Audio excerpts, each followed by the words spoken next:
things are coming along nicely here. I'm just going to, like I was saying, put a little bit of oil on my clutch bushing here.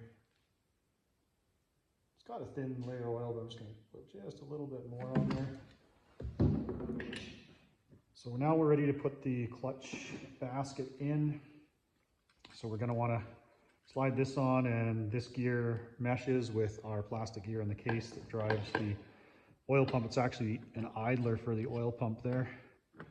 And then we've also got this crank gear that it engages with. So there we go. And then I can see all the gears turning there, so I know they're engaged. This is seated all the way down. Next we can put our clutch shaft back in. All right, so it's gonna go like this.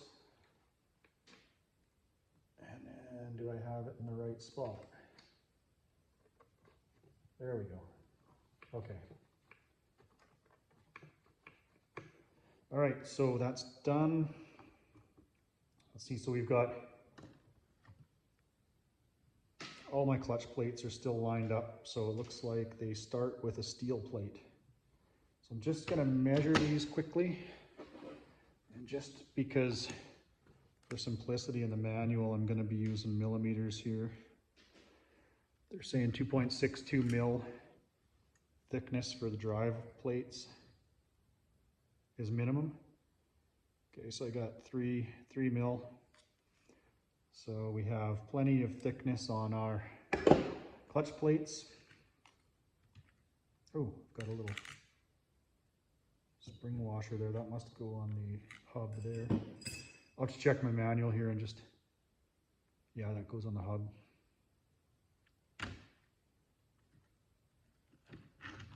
Okay, so we'll place these all in.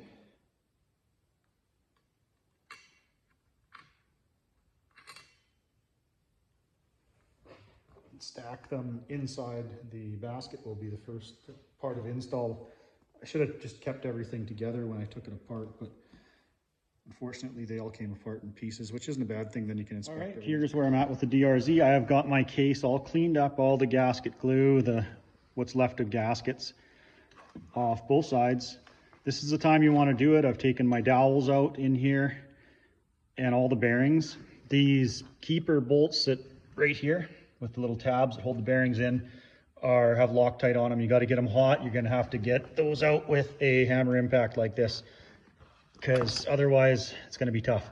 So got my new bearings, eBay seller. The old one was just a straight 6203. This is a 6203 RSH. It does fit. So see, I can almost push that in by hand because I've got the cases nice and warm with a torch. This is the one here that I want to get in first. There we go, look at that.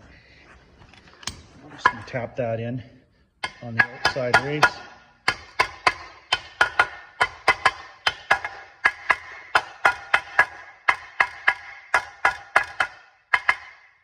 All right. There we go. So there's not much supporting this one here. So I wanted to get that one in first. I'm not too worried about these other ones. I'll just tap them in. So anyway, that's what you're gonna come up with. Here's the bearings. So this is one of the replacement bearings. These are all SKF. I had to pop the seals out there. They came as sealed bearings, and one of the commenters said grease is usually on one side of the bearing, and that is the case here. So I don't think that's enough grease. That's not very much grease, but that's what you're gonna find if you pop the seals out. Okay, I gotta pound these back in before this thing starts to cool off too much, and put my screws back in. I'm gonna be Loctite. Here's the other side of the case. It's all warmed up. I've got my bearings all set up on top of the bench here, ready to go in. All right, I'm gonna pop this clutch control rod back in. So you're gonna want the flat to face the same direction when you put it together. Okay, dang it.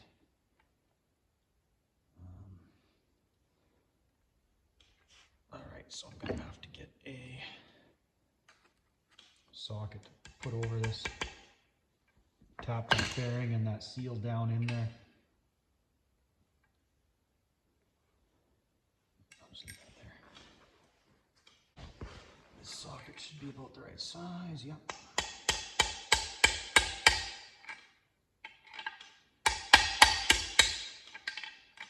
There she goes. Washer, seal next.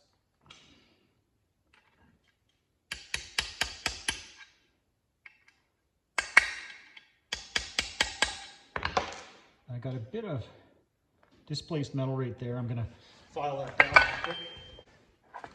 I just don't want that to hold the keeper from going all the way down. That hold down. Go. That goes on there. Better Loctite this.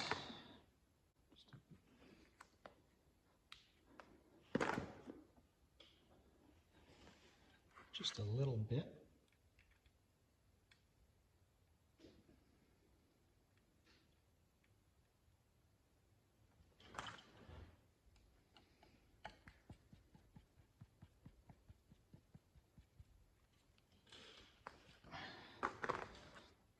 Now, on the inside, you want it facing that way, because that's the way it works. Like that, and then I scribe the line on the control lever that lines up with the lines on top of the rod, so do that before you take it apart.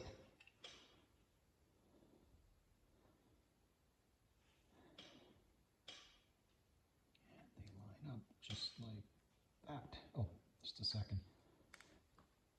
You gotta take the bolt right out to get it back on there. See, is that where I want it? I think that's where I want it. So put that back in there. I don't know how much longer I'm going to work on it tonight. Kind of what my goal was today was to get the cases apart.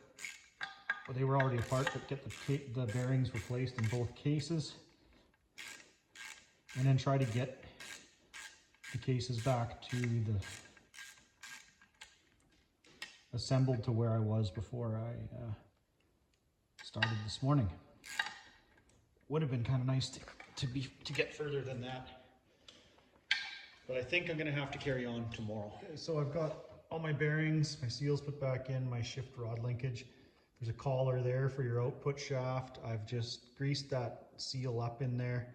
There's an O-ring on the inside of this collar that seals the shaft. You're going to want to replace that. Got my shifter seal down here, and then this is the output, pardon me, this is the shift drum, I think. Sticks out there. Anyways, I'm gonna put the gears back in now. Here's what your gears look like. They're all meshed together. Now they might, this one was kind of slid apart. So they'll slide apart back and forth like that a little bit. Just line them all up. Get them all back to where they're supposed to be. See how they move, but just make sure that everything's meshing like that. See, they're all lined up.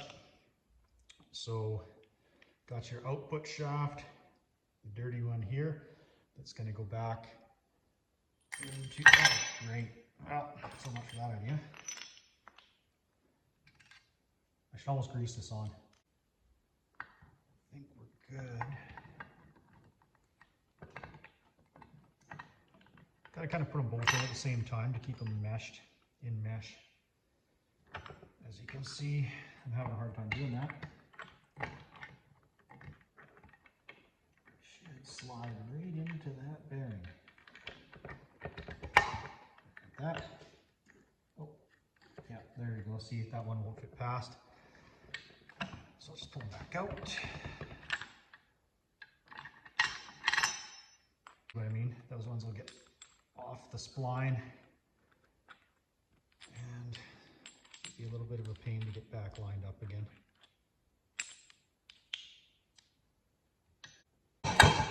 The case must have been a little bit warm. Okay, so thrust washer there, and I got the one there. See, great. Got that one.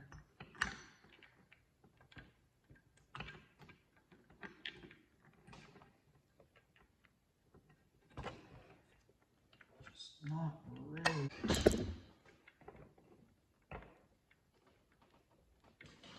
I mean, I guess you could stack them up individually if you wanted. Take everything off the shafts and just keep track of it and then put it all back together again. It's a lot easier since there's nothing really to change in the transmission bearings here, just to go ahead and, I should have heated that bearing up a little bit. It's kind of being a bit ignorant. Get it in there. And then this one doesn't want to, okay, I'm gonna have to pull it back out again, yet again. There we go.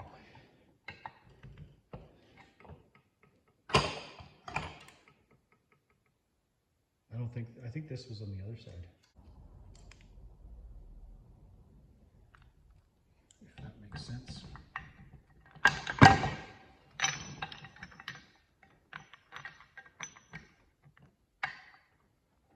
Those new bearings are a tight fit.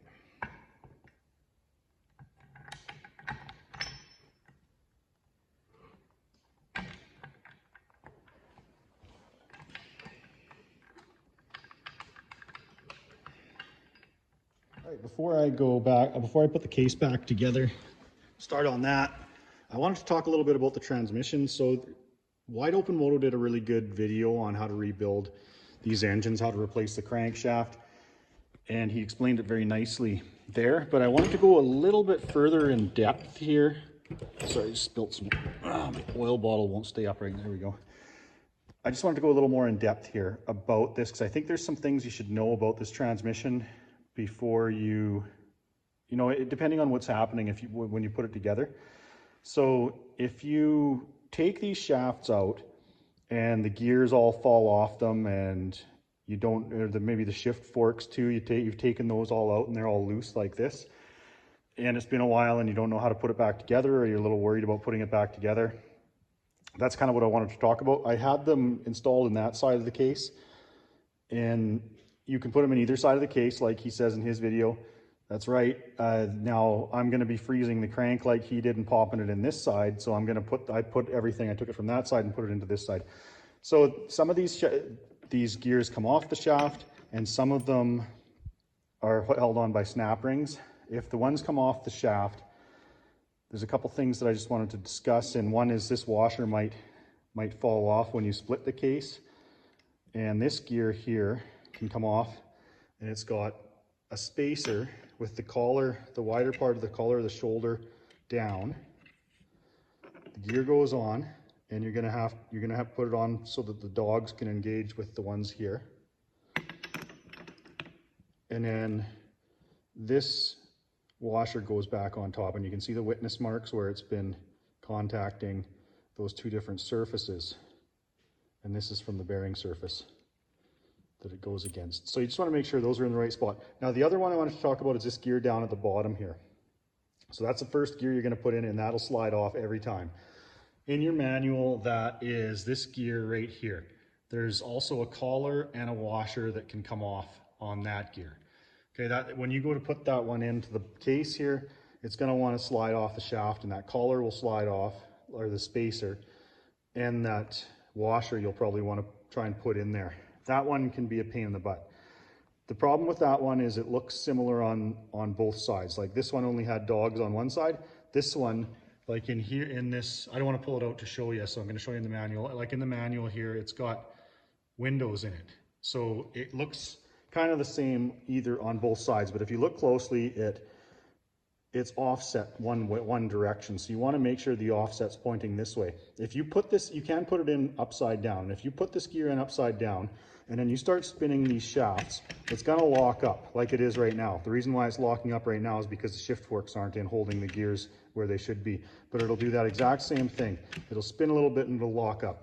So you want to make sure that you don't put that gear in upside down, and also that your washer is on the right side of that gear. So if you got a factory service manual, the transmission diagram is right in there. Okay, the other thing is the shift drum. So the shift drum, you just go a few pages over in your manual. There it is there with all your shift forks, and the shift drum, as you can see, the long side goes into the needle bearing. and the short side with the pawl goes into your ball bearing. So here's the long side, it's going to be up. There's my ball bearing, there's the pawl on the end of it.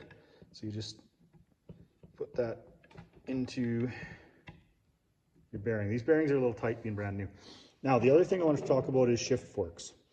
So the shift forks, like I mentioned before, should only go in one way, but these ones, the Suzuki's even made it even easier for us. See, they're all different sizes. So this one here that goes on the back one, this side, it can't be mixed up. Like, you physically can't mix this one up with the other ones. It won't go together. Sorry, it goes down in here like this. And then you can just engage that one with the drum like that. Sorry, hard to focus and hold the camera in the right spot. And you can put shaft in. The short shaft, of course, goes in the back with that one. So of course, you should be putting these all in the order that you took them out. But I understand that sometimes your stuff gets mixed up. You might drop something might stick in the case. Half these gears might fall off the shafts. In the case that something like that happens, you ought to know how to put it back together again. So these ones are different sizes. See, one's smaller.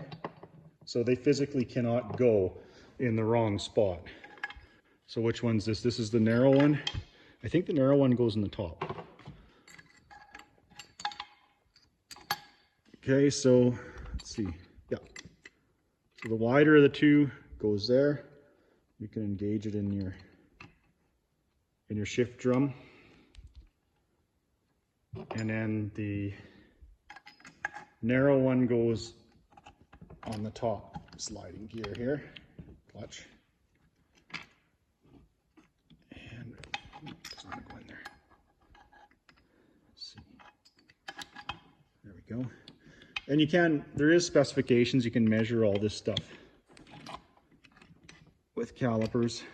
You know what, I got them upside down, pardon me, backwards. The wide one goes in the top and the narrow one goes in the bottom. That's why I just want to. Anyway, you get my point here, that you can't get these mixed up. It won't go together. So you don't have to be too stressed out or panic if you mixed your parts all up. So here's your other one, and then again it clicks into the shift drum a little bit higher up. I've just got to move that gear. I'm going to put you on the tripod here. All right. So you just got to kind of move this gear a little bit to get that to click into the shift drum like that. Then you can put your shaft back in. Those will just slide home. You don't have to hit them with anything. And then you can go through the gears. See, nothing's binding. And is this in gear? Yeah. So, and you can actually even go through. So there's first. It's hard to hold neutral. There's neutral. See, one's spinning. I can spin one and the other one doesn't turn. It's hard to hold neutral because you don't have any of your springs or your linkage hooked up to actually click the gears one at a time. And then you can just go through as you're turning them and watch all your different gears engage, disengage again. So like I've already mentioned with the transmission, you can kind of look at your path of power and stuff like that through there and see how it works. It's kind of neat while you have it apart, and then you really get a good understanding of what's inside your motorcycle's engine. So I've got my balance shaft back in here. I'm ready to put the crankshaft back in. I'm not going to do it tonight. I'm a little late out here. I worked today, so but I've got all my new bearings placed and everything. Oil pickup tube back in.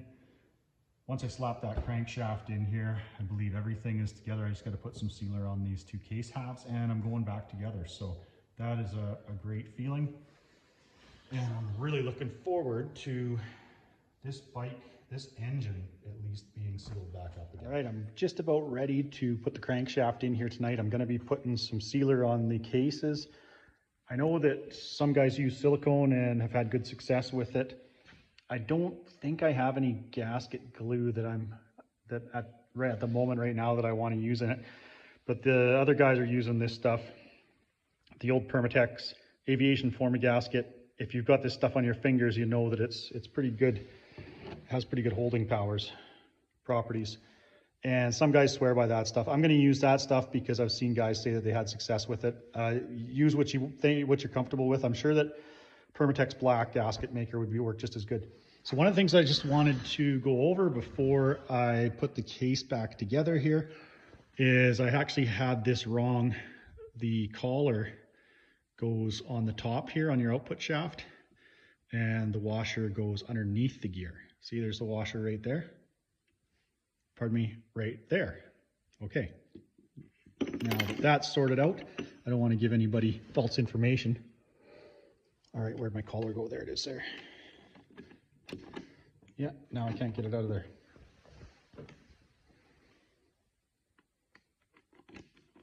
Oh yeah, smooth move.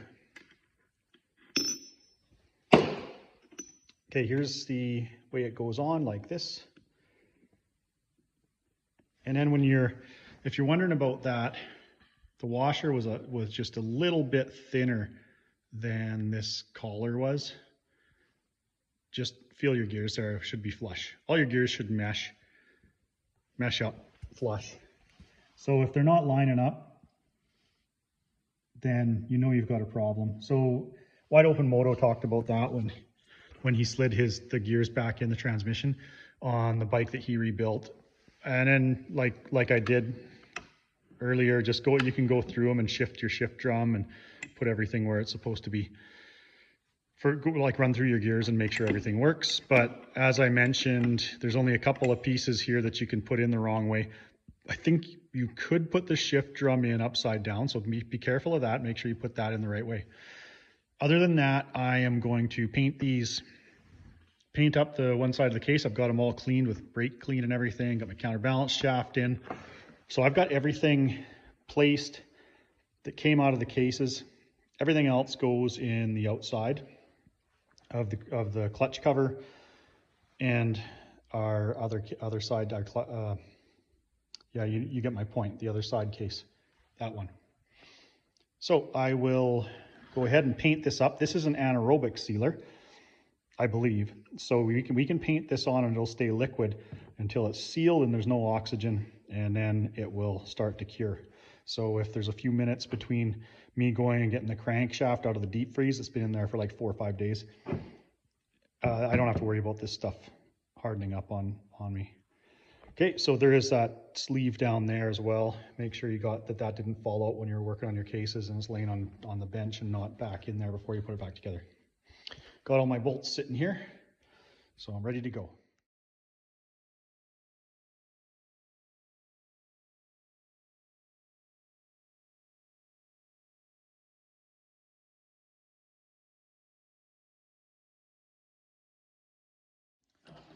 All right, well, I got my bearing quite warm and my crankshaft is very cold. Just make sure your crank, you're putting it in the right direction. You can put this in backwards. So my other case side is the mag side. That's the mag cover. That's this side. That's going to go up. Clutch side down. So let's slap her in there. Make sure my connecting rod's in the right spot first. And just like that, went together. Beautiful. All right, I am going to warm up the other bearing just to make things easier. I'm almost out of propane in my torch, but it'll still get it warm. This is just to make sure that I don't get any excess. Get a little bit of gasket glue out of there. I just don't want any more pressure on the crankshaft itself than what's required, even though I do have the tool to pull it through so there won't be. This is just going to make things go smoother. Get a little bit warmer and then we'll put her together. All right, here we are.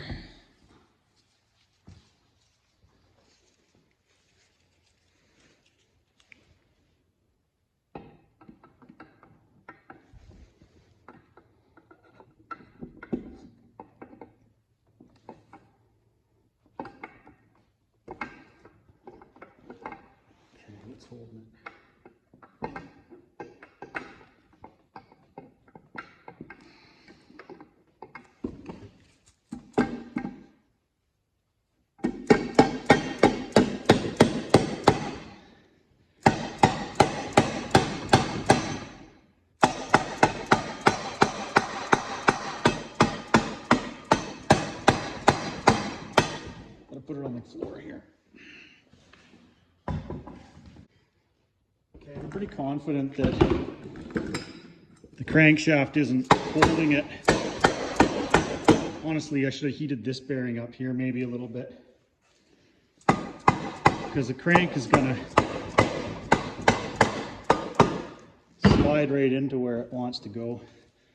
I'm not too sure what's holding it apart. I believe it's just some bearings that are a bit tight. So I'm just gonna do the same thing that the friends over at Wide Open Moto did. Just put your screws in, figure out where they go by putting them in and seeing how far into the case they actually go. I'm gonna have to try to pull it in a little bit, I guess. That's what I saw those guys do. Much as I hate to say it.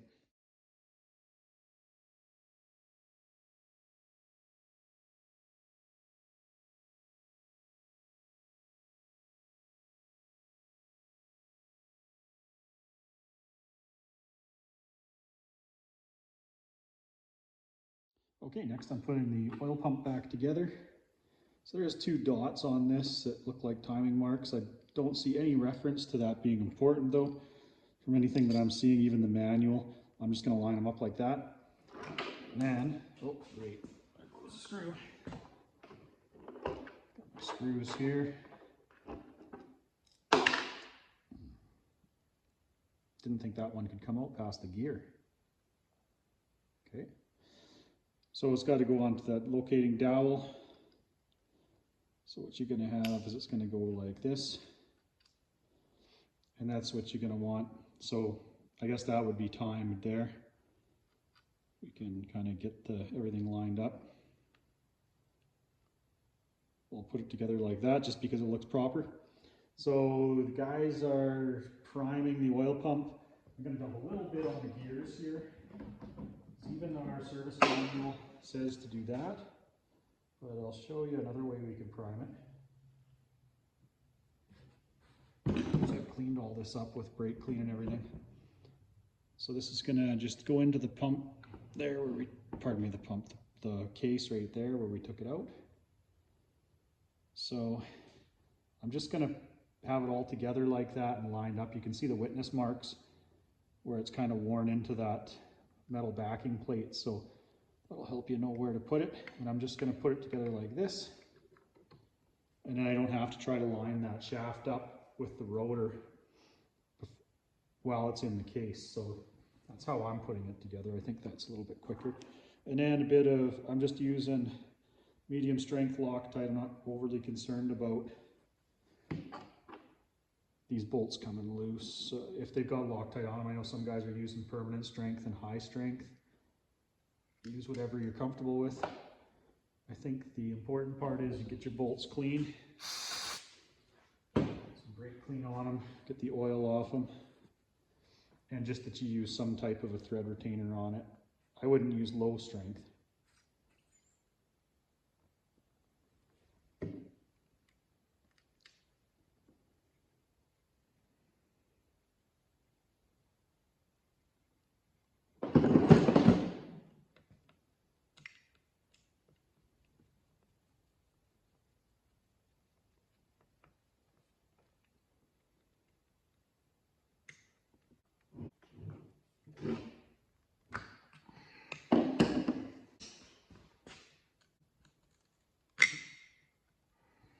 Okay, now we will continue on putting our shift linkage back together. And we're going to start with putting this drum back in so we can see that it's got a cutout, and that will go on our dowel down there. And a 12mm socket for this. So I'm going to have to grab a screwdriver to hold that over.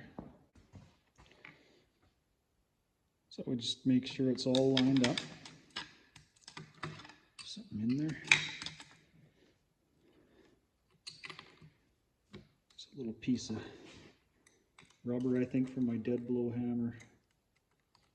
in there, some grease or something. I want to get out of there. Maybe just a bit of grease. Okay, so let's see here.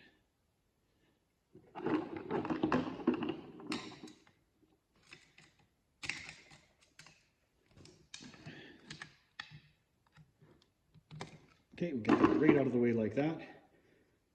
We can put this piece in.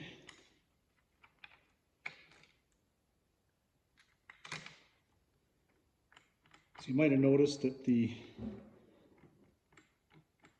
shift drum's moving there. The shift drum doesn't go all the way into the bearing, and that's because this piece has a high shoulder that kind of meets it halfway.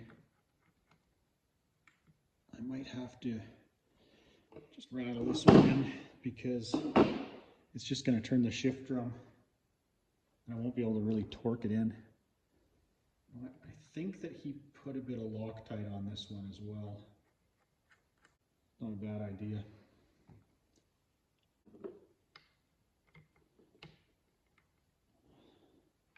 So you can see that high shoulder there. And you'll feel it when it seats.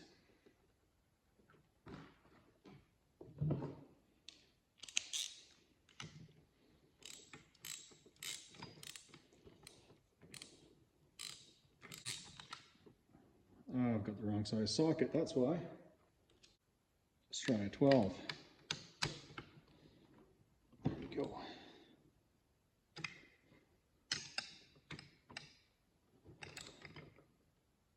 I don't want to put too much torque on it because it's up against the shift forks inside the transmission. Don't want to bend anything.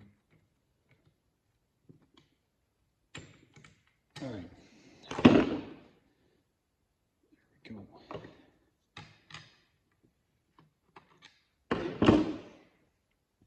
Now, this is the tricky part here.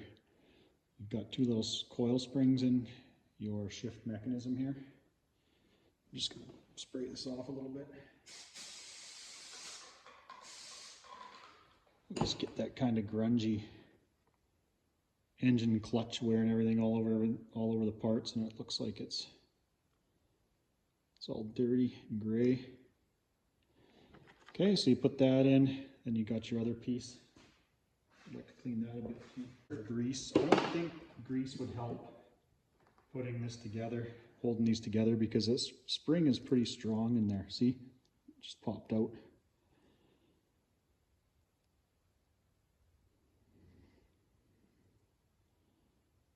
See what I mean? Keep that in there, and then your notch in this piece will engage, hold the spring in. It's just a surface for that spring to push against and that pawl that is in there, so that's what it looks like. Now I've got to put the other side together.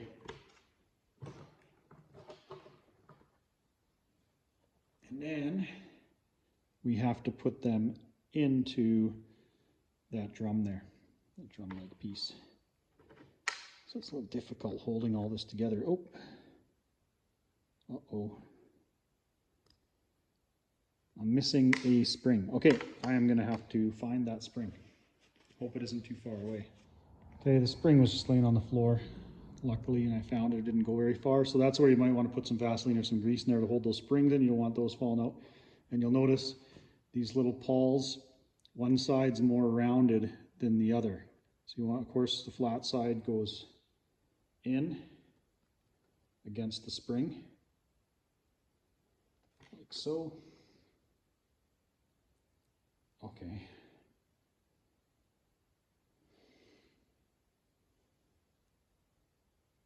It's kind of hard to hold the other side and try to get this one lined up with one hand, but that's just kind of what you got to do, I guess. That's the way she goes. Bit of a mouse trap. All right, so there we go. I'm holding it together there, and I'm going to slide it in here. And there's what it's going to look like. Let's put it back together.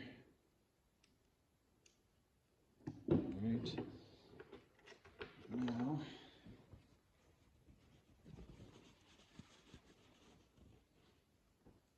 this piece goes over top of everything.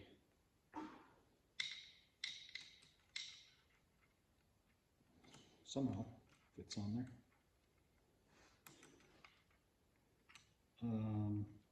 Does this go in first? I think this holds everything in. I guess I better check the manual. All right, so I ended up putting this plate right here onto that shifter pawl piece there. Whatever that's called, gear shift cam driven gear, whatever it is. And this is the way it was oriented in the manual. Had this that kind of ski jump looking piece pointing that way, and this ball right here, like this. All right, so I know there is a mark on there, like a timing type mark. I have no idea. I don't see anything indicating that any of that stuff has to be lined up or what it has to be lined up with. So I'm going to put it back together and see what happens here. So 2 screws here that go in, and these are going to need Loctite on them as well. All right, so I kind of skipped a couple steps there, but basically I didn't see anything indicating that any timing marks had to be lined up even in the factory service manual. But it did show this orientated. This plate only fits in one way. It might go in it can't go in upside down because you're going to see from where the screws go in. Then this is the shifter that I've slid back in. It hits that wheel there. It works on this wheel. And then this is the anchor here for the spring. So I just put the gear shift on here on the other side. As you can see, it's on backwards, but that's just so I can cycle through the gears. And I'll just show you. Neutral. Okay, so we'll go 1 down, I believe. Oh, got to be careful. I don't have the snap ring on the other side holding it in. 1 down. Not quite. First gear, you can tell by the ratio that it's turning that it's really low. That's first. Second, third, fourth. I guess I must have missed one there. It looks like it's going through all of them though.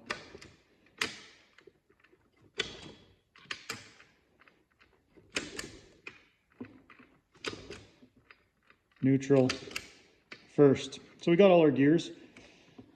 That gives you an idea of how the shift mechanism works in the bike. I think it's kind of neat when you go through this stuff to see how it all works.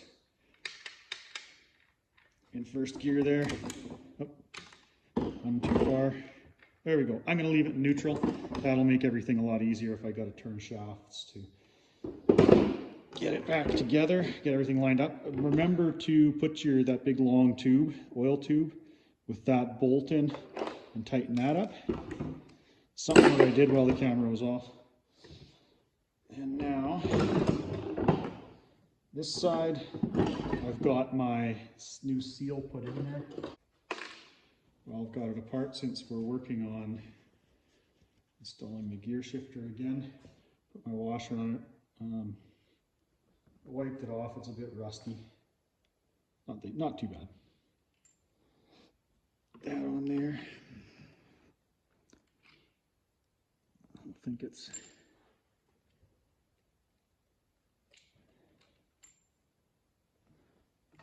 quite, there we go. Quite seated all the way so the snap ring will go on.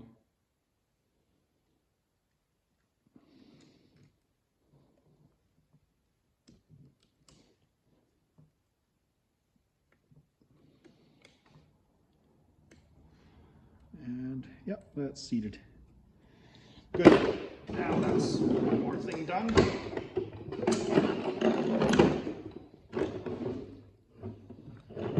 Now, now we're ready to continue on putting things into this part, this side of the case, filling this case with all the rest of the gears. All right, now I'm going to carry on with putting first the balancer shaft gear in. So had all this stuff placed together. Got a dowel here that will go into the balancer gear shaft. And if these things aren't staying in the shafts, you can always just put a little bit of grease or Vaseline on them, just to hold them in there, or even a bit of that really thick assembly lube also will work.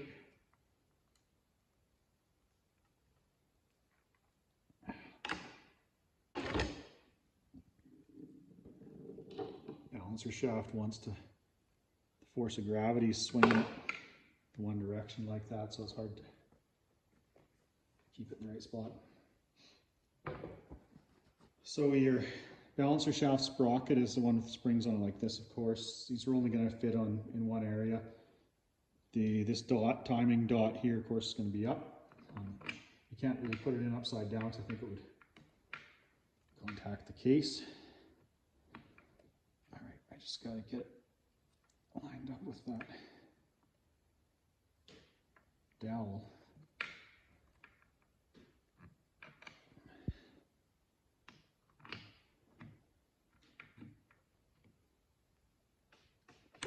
Just like that. Okay, so I got to turn the crank a little bit to get it in the right spot. There's our washer. And our nut.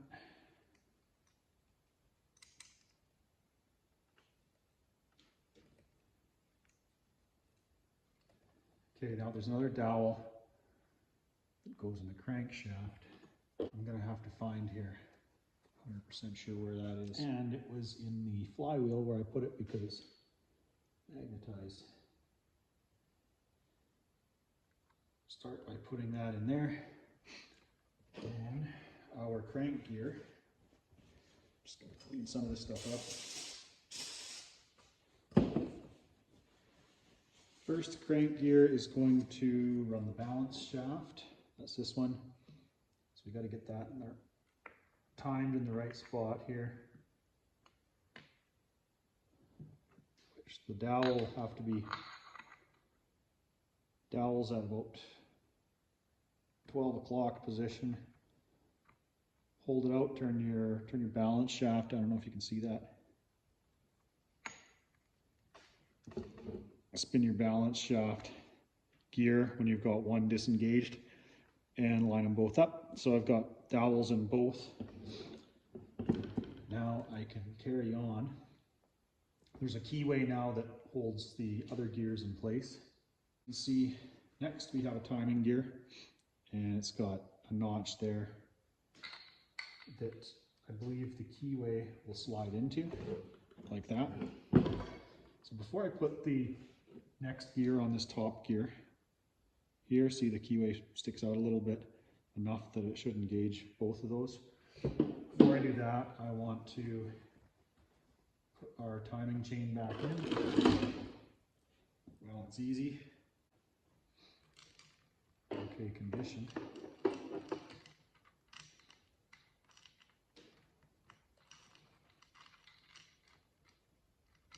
That's the easiest time to put that in. Also have, oops, the timing tensioner guide. Might as well put that in while we got lots of room and there's no other gears in there. So it's going to go in like that, fish it in there. There's a washer underneath, and then this hex kind of shoulder bolt here, something like that.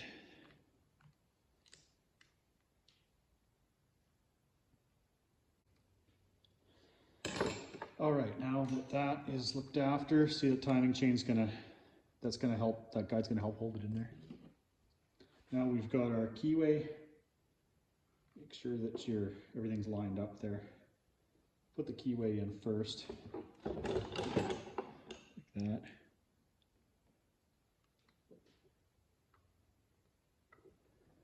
Okay.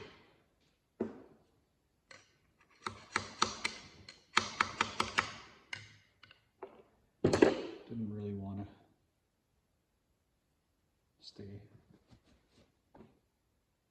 Pardon me, didn't really want to seat the whole way in there. Still doesn't want it.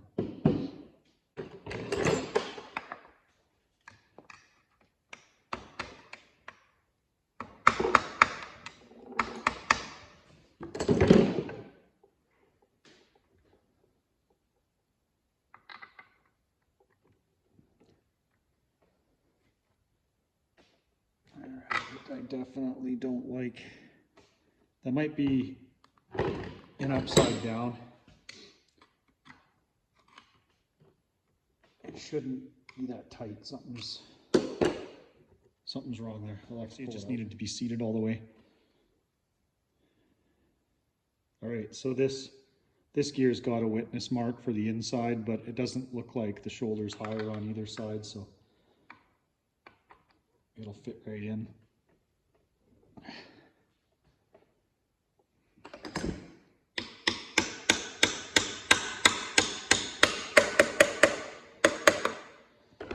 Right, I don't like the idea that I had to tap it on, but it didn't take much to get it back on there, so it's not that bad. Now we have let's put our oil pump gear in next. Not your oil pump gear, this plastic gear here. This is going to be the idler that turns the oil pump. Okay, so this is like a lock washer, like a dish-shaped washer. We want this to sit like a cone, not like a dish. So the inside point will be the high point. It'll sit like that. And then just remember that your nut here is left-hand thread. So as strange as it seems, you got to put it on counterclockwise. And I just got a bit of a burr on the crankshaft when I was working on it, when I was trying to true it. So it's just going to be a little bit tight to put that on there. Okay, so that shaft was that this plastic gear for that turns the oil pump sits on was actually pushed into the case, so that's something to keep in mind. I shouldn't have taken the one snap ring off the inside maybe on that one. Thankfully it doesn't fall inside the case, which is good. Might be a bit of a pain, yeah. All right, got that shaft, got the inside snap ring on. Okay, not too sure which side. All right, it looks like that's the inside there, the raised area, which makes sense. That's the way it rides.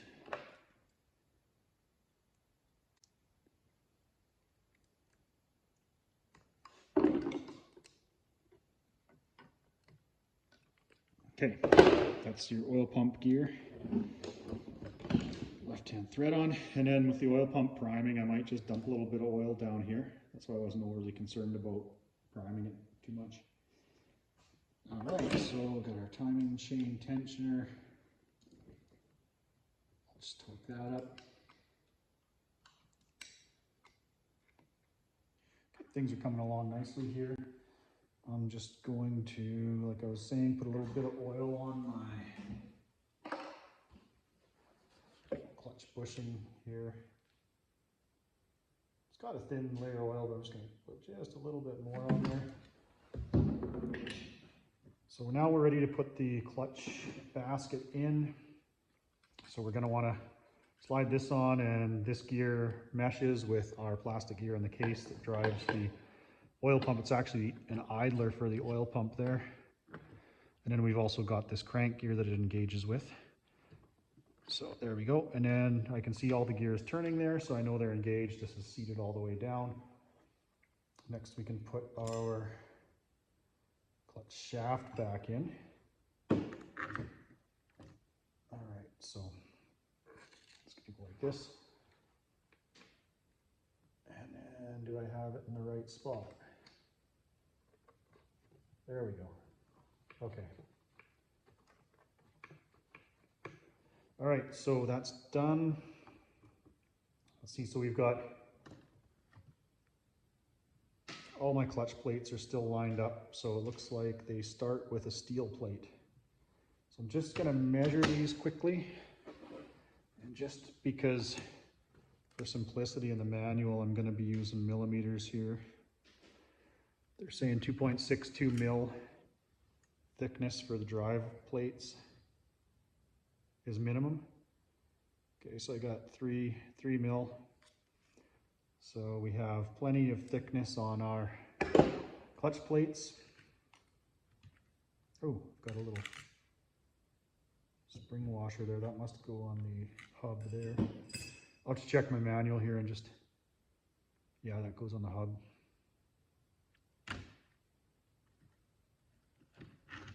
Okay, so we'll place these all in.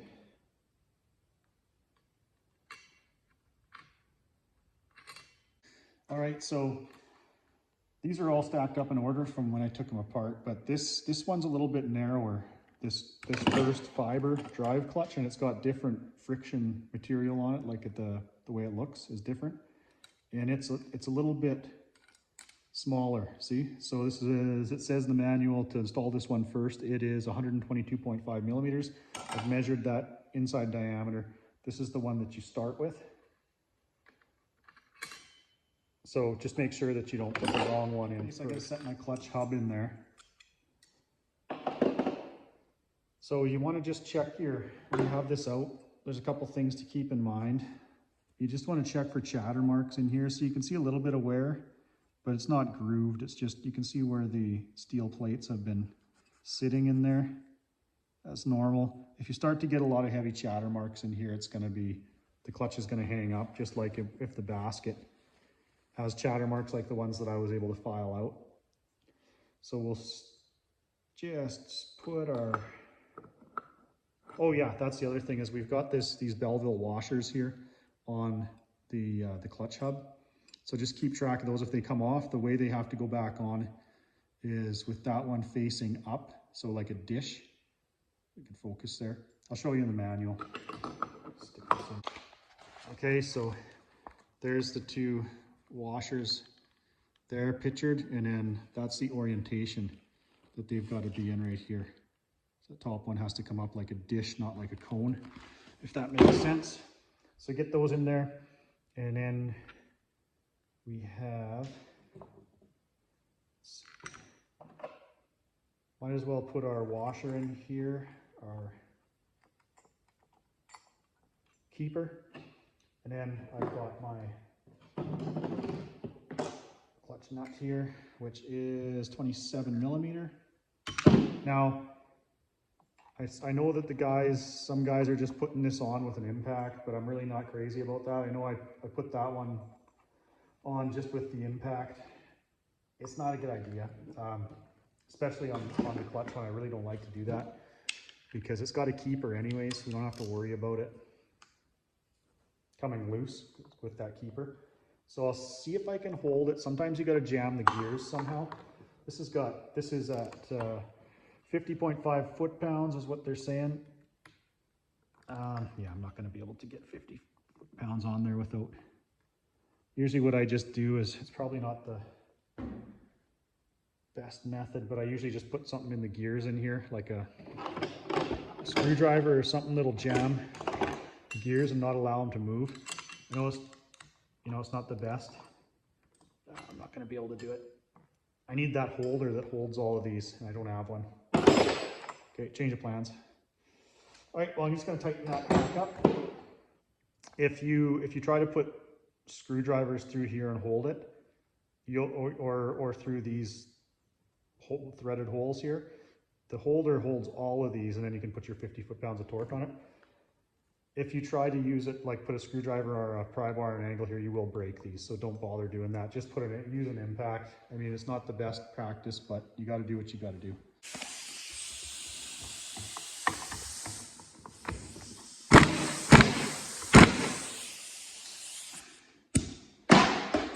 Okay, I have no doubt that that is 50 foot-pounds. I just need something to pry that keeper up. Uh-oh.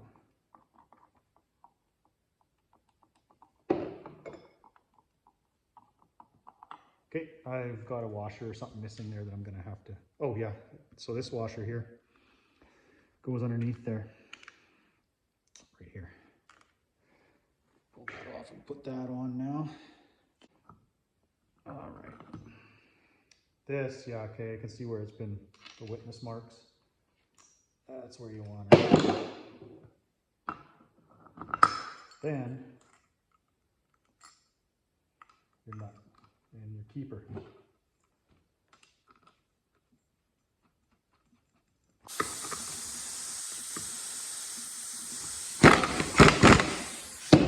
All right, now I'm gonna just push my lock tab back up here. I think that this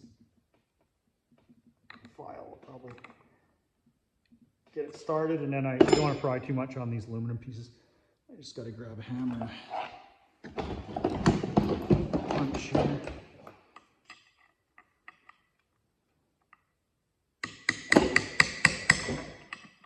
Yeah, a bit of a, just got to grab a different tool. All right, so we got our hub in. Now we can start with our thin clutch plate here. I like to line up the little notches, just because. So we'll rotate these in. Oh yeah, that's right. So the guys are saying that there's a sharp edge if you drag your finger across it, sharp edge and a round edge. Just make sure they're all orientated, right? So this one's got the round edge out. That's the way I'm gonna put them in. That round edge out. So I'm gonna carry on until they're. Now for whatever reason, this last one doesn't sit in this notch on the basket, it sits in this top notch here. So I've seen that in a couple of videos, and there's witness marks where I've seen that there has been a clutch plate sitting in here. I didn't really notice that taking it apart. So I was wondering, I had one more, I got 2 bearings actually left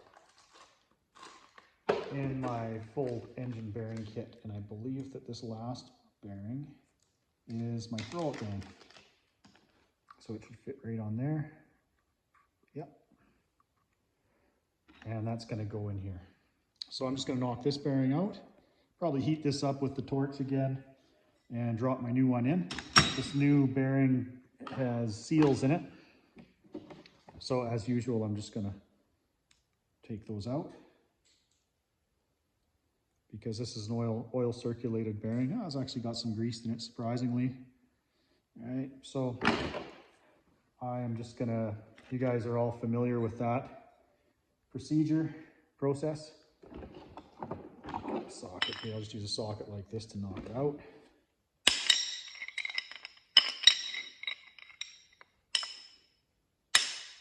There you go.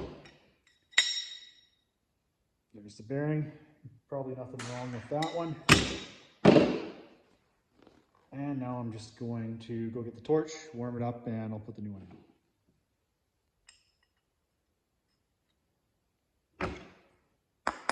There we go. Done deal. So you can see that there was lots of oil on the clutch plates and retained in here in the cover, even in the bushing, even though I added a little bit more to the bushing. So I'm not too worried about lubrication in the clutches, but if this was a brand new clutch plate, of course you want to soak them maybe even overnight or for a couple days. You want to soak the plates in oil so that there's oil impregnating your friction discs. And just make sure that's really well lubricated. If you're putting new clutch plates in, don't put them in dry. Now we can put our springs back in. These springs look like they've got lots of tension left on them, but there is a spec in the manual to measure them. I'm thinking with how good the clutch plates look, that somebody likely replaced the springs as well. So I'm gonna be putting these in. I saw the guys online are using an impact to install these springs, and I guess that's fine. I'm always a little paranoid about the strength of the threads though in the aluminum, and if you do it, just make sure that your impact isn't set on the highest setting, or it's not a extremely powerful impact, or you could strip something in your hub.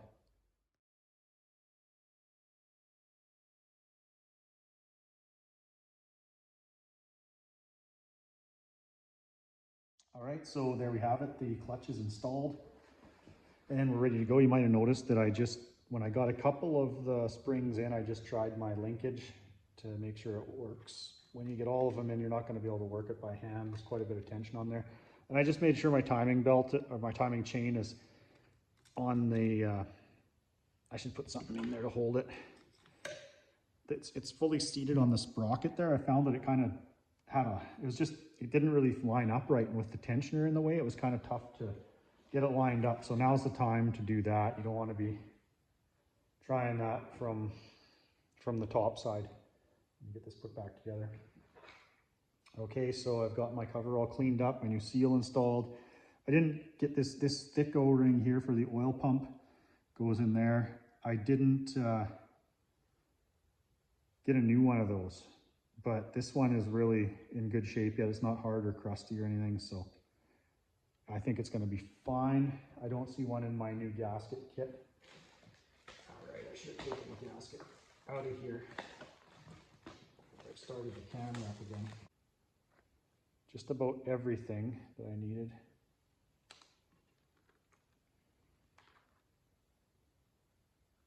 All right, so we've got 2 dowels, one there, one there. And I believe that is everything that we need in this side. I could have left the clutch cover on this cover. So just remember our water pump gear is plastic. So we want to make sure that that lines up. And you know what? It lined up. Okay, there we go. Excellent. Covers fit down tight, slip right onto the dowels. New gaskets in there. We're good to go. This is good. So I did notice that the guys are taking the water pump. Some of them are taking the water pump off. When they pull this cover, you only have to pull that top bolt, which is sitting right here. Put that one in first. And you can leave the water pump cover on, which I think I would have done if I had known, because I don't like the impeller being exposed when I'm rolling the engine around and working on it. Even though you shouldn't be doing too much of that, it's still, you could break a fin off the impeller, and then it's just another part that you got to buy and wait for if something happens. So I've got the rest of my cover bolts here, and we're just going to do the same thing. They stick up 3/8 of an inch or so if they're in the proper location. So we'll just see which ones go where by using that method. I think this one was from the inside of the engine, and I must have put a different bolt in on accident. So I guess, I don't know what that looks like. It's for the timing chain tensioner. Oops. I should have watched my previous video, I guess, and figured out which one that came from. All right, so I'm going to get all my bolts back in there and tighten them down.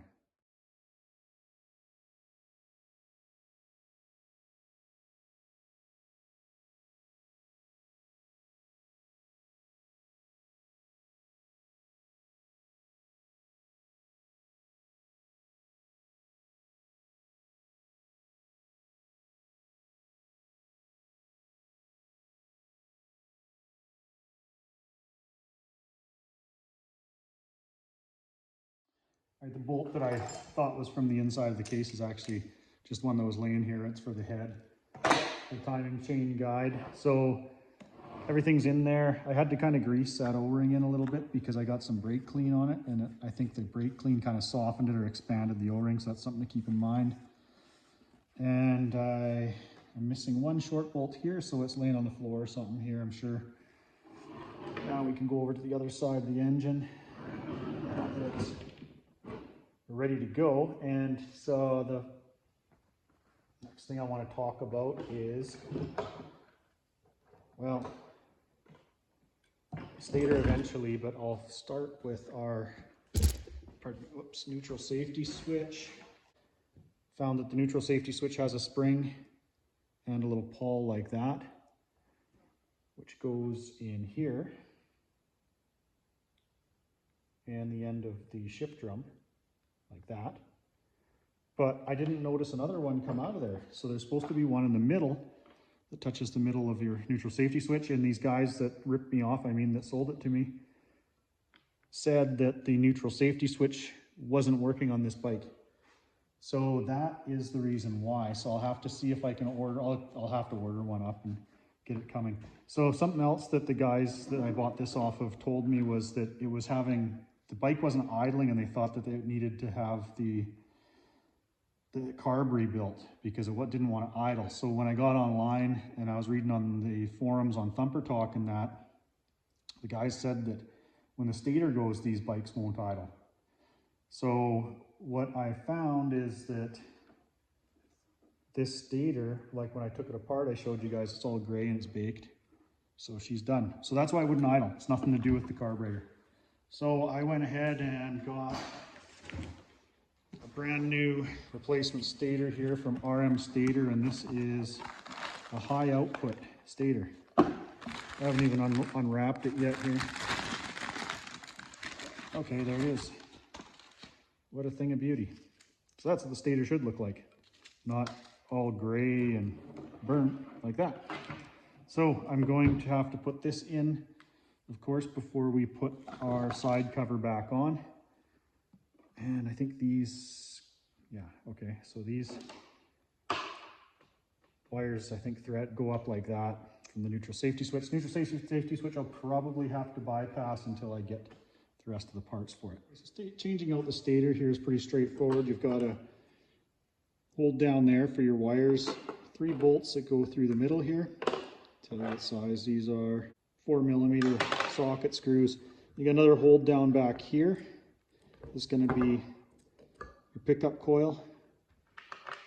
And you can lift your stator out. So that's what it looks like. If your stator looks like that and your bike isn't idling, you can replace it. All right, so this new piece from RM Stator, I'm not going to put it in right away because I've got a bunch of debris and stuff in here I've just got to clean out real quick. If you're using brake clean to clean your parts, make sure you don't get any on your stator. So I've got to make sure this is really nice and dry in here because it can melt the insulation on the windings of your stator. And then the wires will short out against each other and you're back to square one. What was that? Okay, I've got looks like a dowel that fell out in a washer.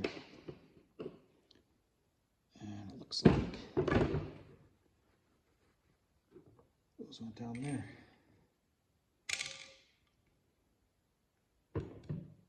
Somewhere. Oh, okay, well, keep track of that. Dowel and a washer for your starter. Go in there. Okay, that bushing. All right, let's get this done. I don't want to have this apart for too long.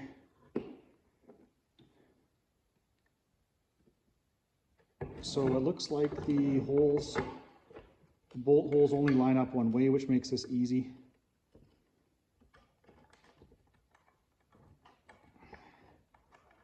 Got to get your wires in,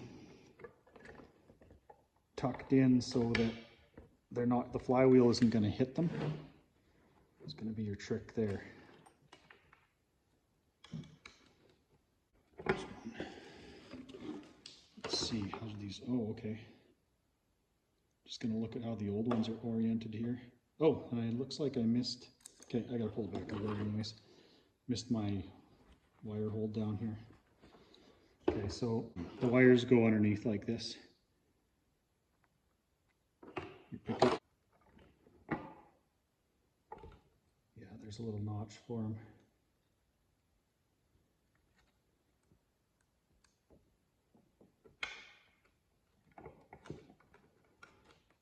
Okay.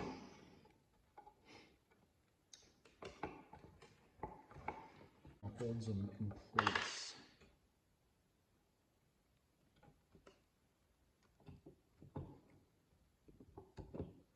Kind of like that.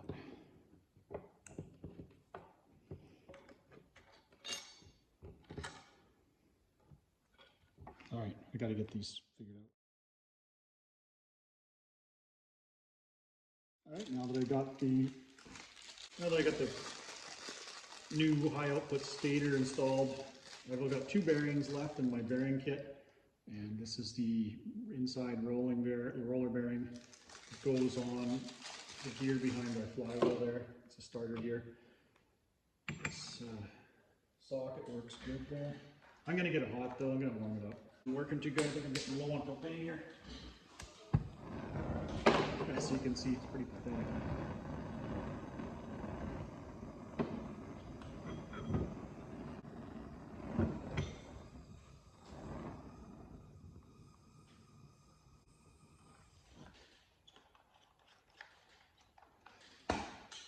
That should do it. I'm just going to put it on the floor here.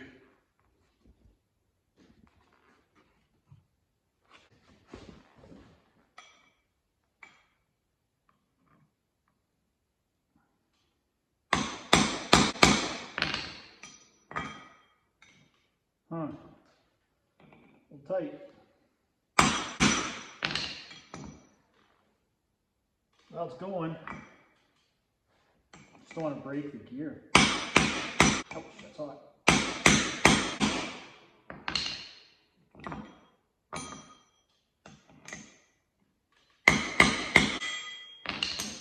All right, there's the old one. Was in good shape, but got all the bearings, so I'm going to replace them. I think I'm going to press the new one in though with arbor press, because I'm not crazy about pounding on the new bearing that much. It's just a little too tight. So I get it really tight pressed in with the arbor. So I'm just going to heat it up a little more.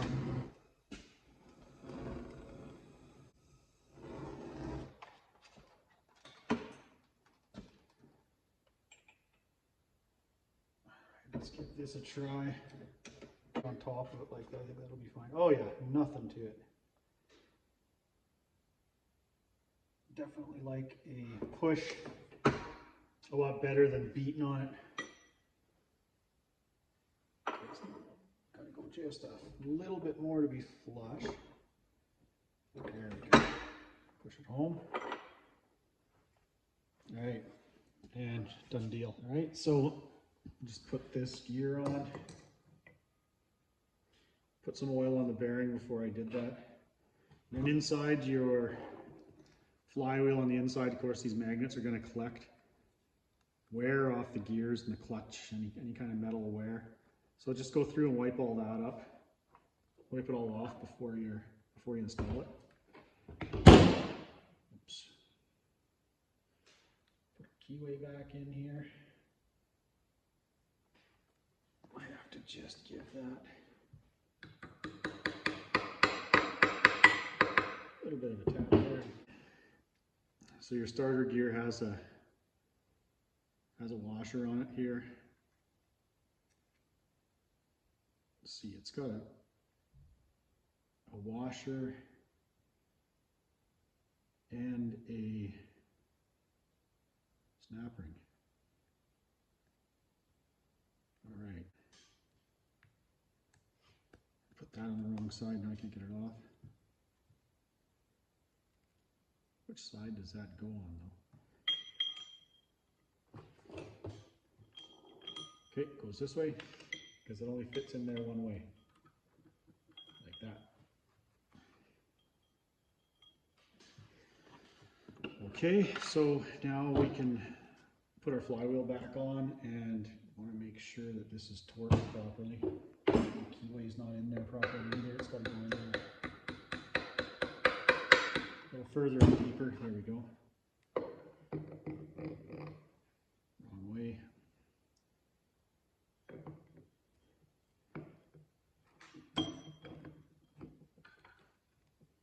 Alright.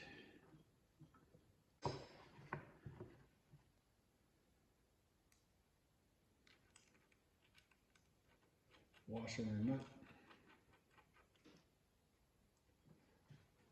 And then I've got to get my wrenches here to make this nice and easy to hold on to it with the bigger wrench, and then torque it with your torque wrench. And I think it's 80 foot-pounds, but I got to go. Okay, so I'm going to torque up my flywheel here.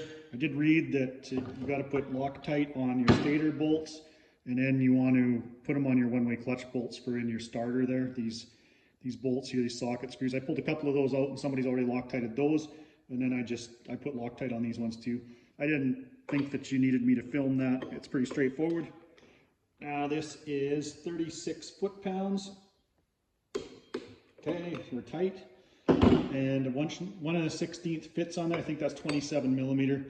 That's what I have is a 1/16. It jammed up enough that I could do it, but if you got the right size wrench, that's the way to go. I'm gonna try and get this thing back together here tonight. I don't know if I'll get it 100%. But I'm going to get as much as I can done. Next, I'm going to put this cover on. So I'm going to line the timing mark up as close as I can. One of the things that I should have done is I see some guys putting them together and leaving the clutch cover off, or they're leaving this cover off. I can't remember what. But in any case, you can hold everything tight by putting your 27 millimeter socket on this nut, and then you can torque all your balance shaft, and you know what I mean. You can hold it from turning and torque all your nuts on that side. That's probably what I should have done, but I didn't, and I put those in with an impact, which I don't like to do, but so be it. Okay, got my new gasket here, and I think I'm just going to pop out my timing. I'll bolt it on first. That'll make it easier if it's bolted on. So just clean up all your O-ring surfaces where you got O-ring seals going in. I can't put the gasket on the cover on the dowels. That would be easier because I have to compress this seal here for my new stator. So that would tear the gasket if I put the gasket on this side. And I'm just gonna put a little bit of assembly lube on my starter gear, right in the bore there where it goes. Maybe a little bit on the gear. Just, I don't know, it's going to take a while for oil to work its way up in there. And of course that's going to draw down on there because of the magnets and the stator and the flywheel. So then you're just going to have to line your gasket up, pull it down onto the dowels with bolts. You want your dowels to line up with the gasket so you're not cutting the holes when it goes back together, and then you've got little pieces of gasket in your dowel holes.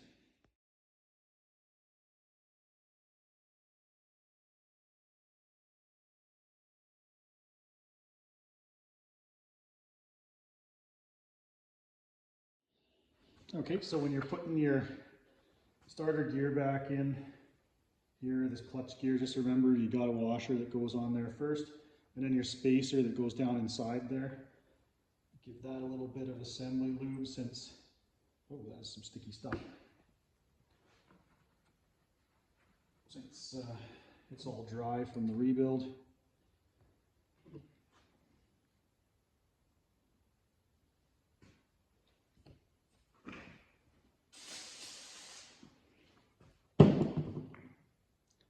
Oh, so I also have a new O-ring seal for this.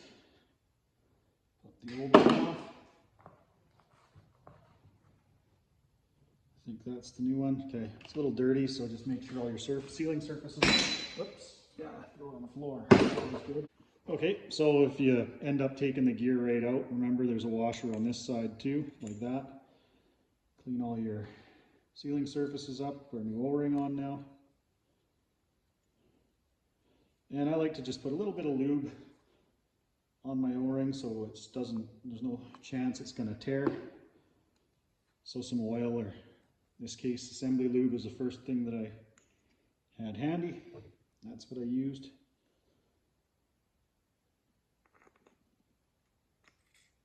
There we go.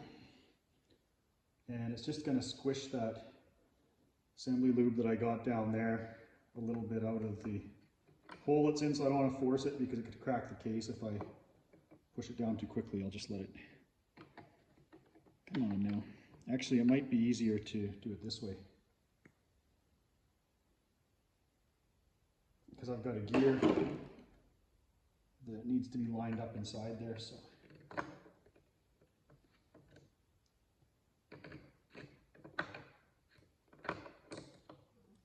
changed my mind. Let's do it this way. There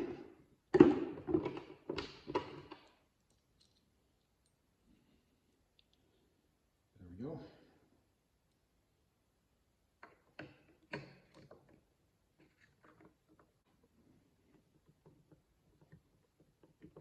Just gotta wiggle her a little bit. There we go. You can see that it's turning the crankshaft. So it's engaged where it's supposed to be. I think this is got to go on one way or the holes won't line up. So make sure that they all line up.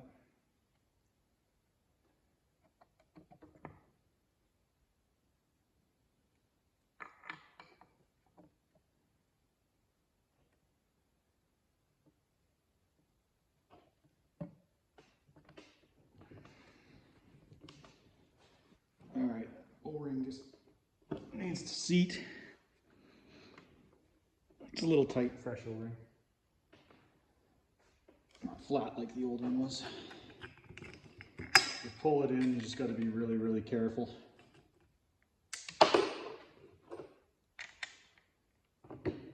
And you definitely don't want to use power tools for this. Replace these with bolts with a small 8mm head like this. I just don't have 3 of them that are the proper length at the moment, so I'll pick up some more.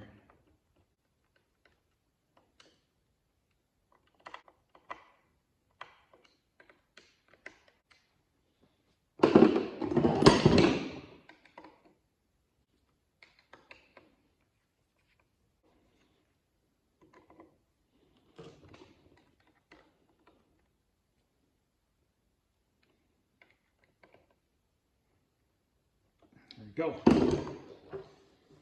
Now I'm going to pop that timing plug out of the cover. Oh, it's already loose.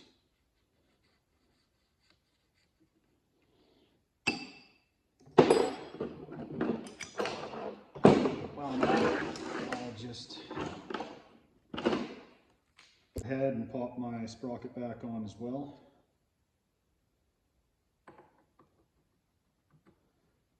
Maybe I'll put some anti-seize on this.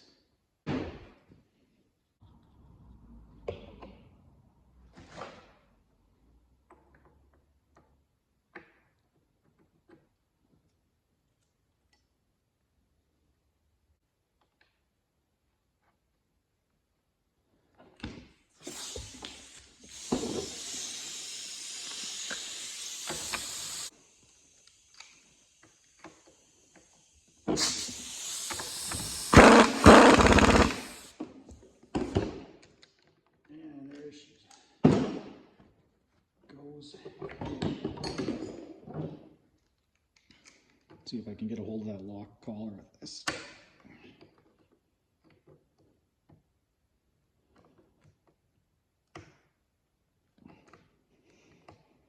Just like that.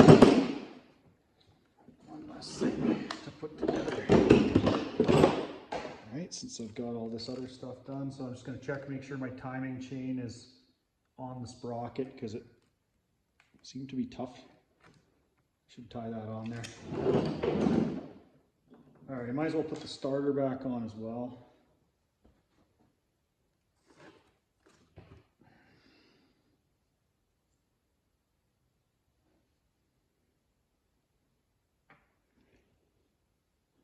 Okay, O-ring.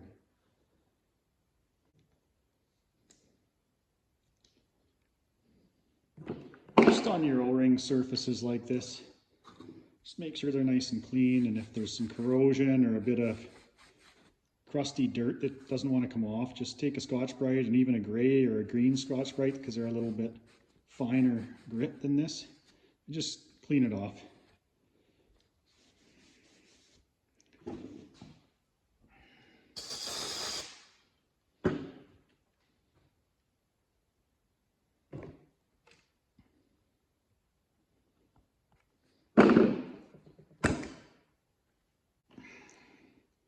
a little bit thicker O-ring that goes on the starter.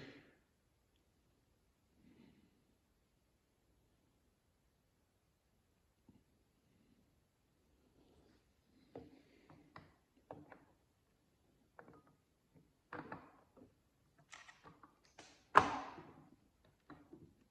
she goes.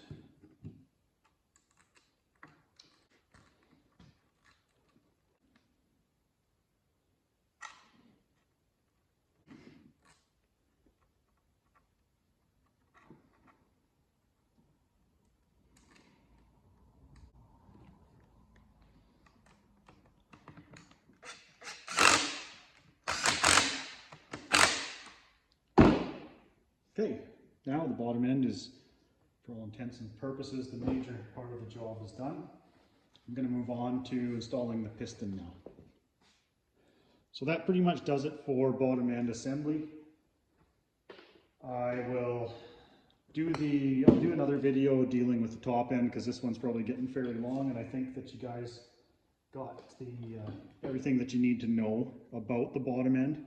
Like I say, there's some screws that you want to put Loctite on, and there's other ones that you want to put anti-seize on. So just use your discretion there.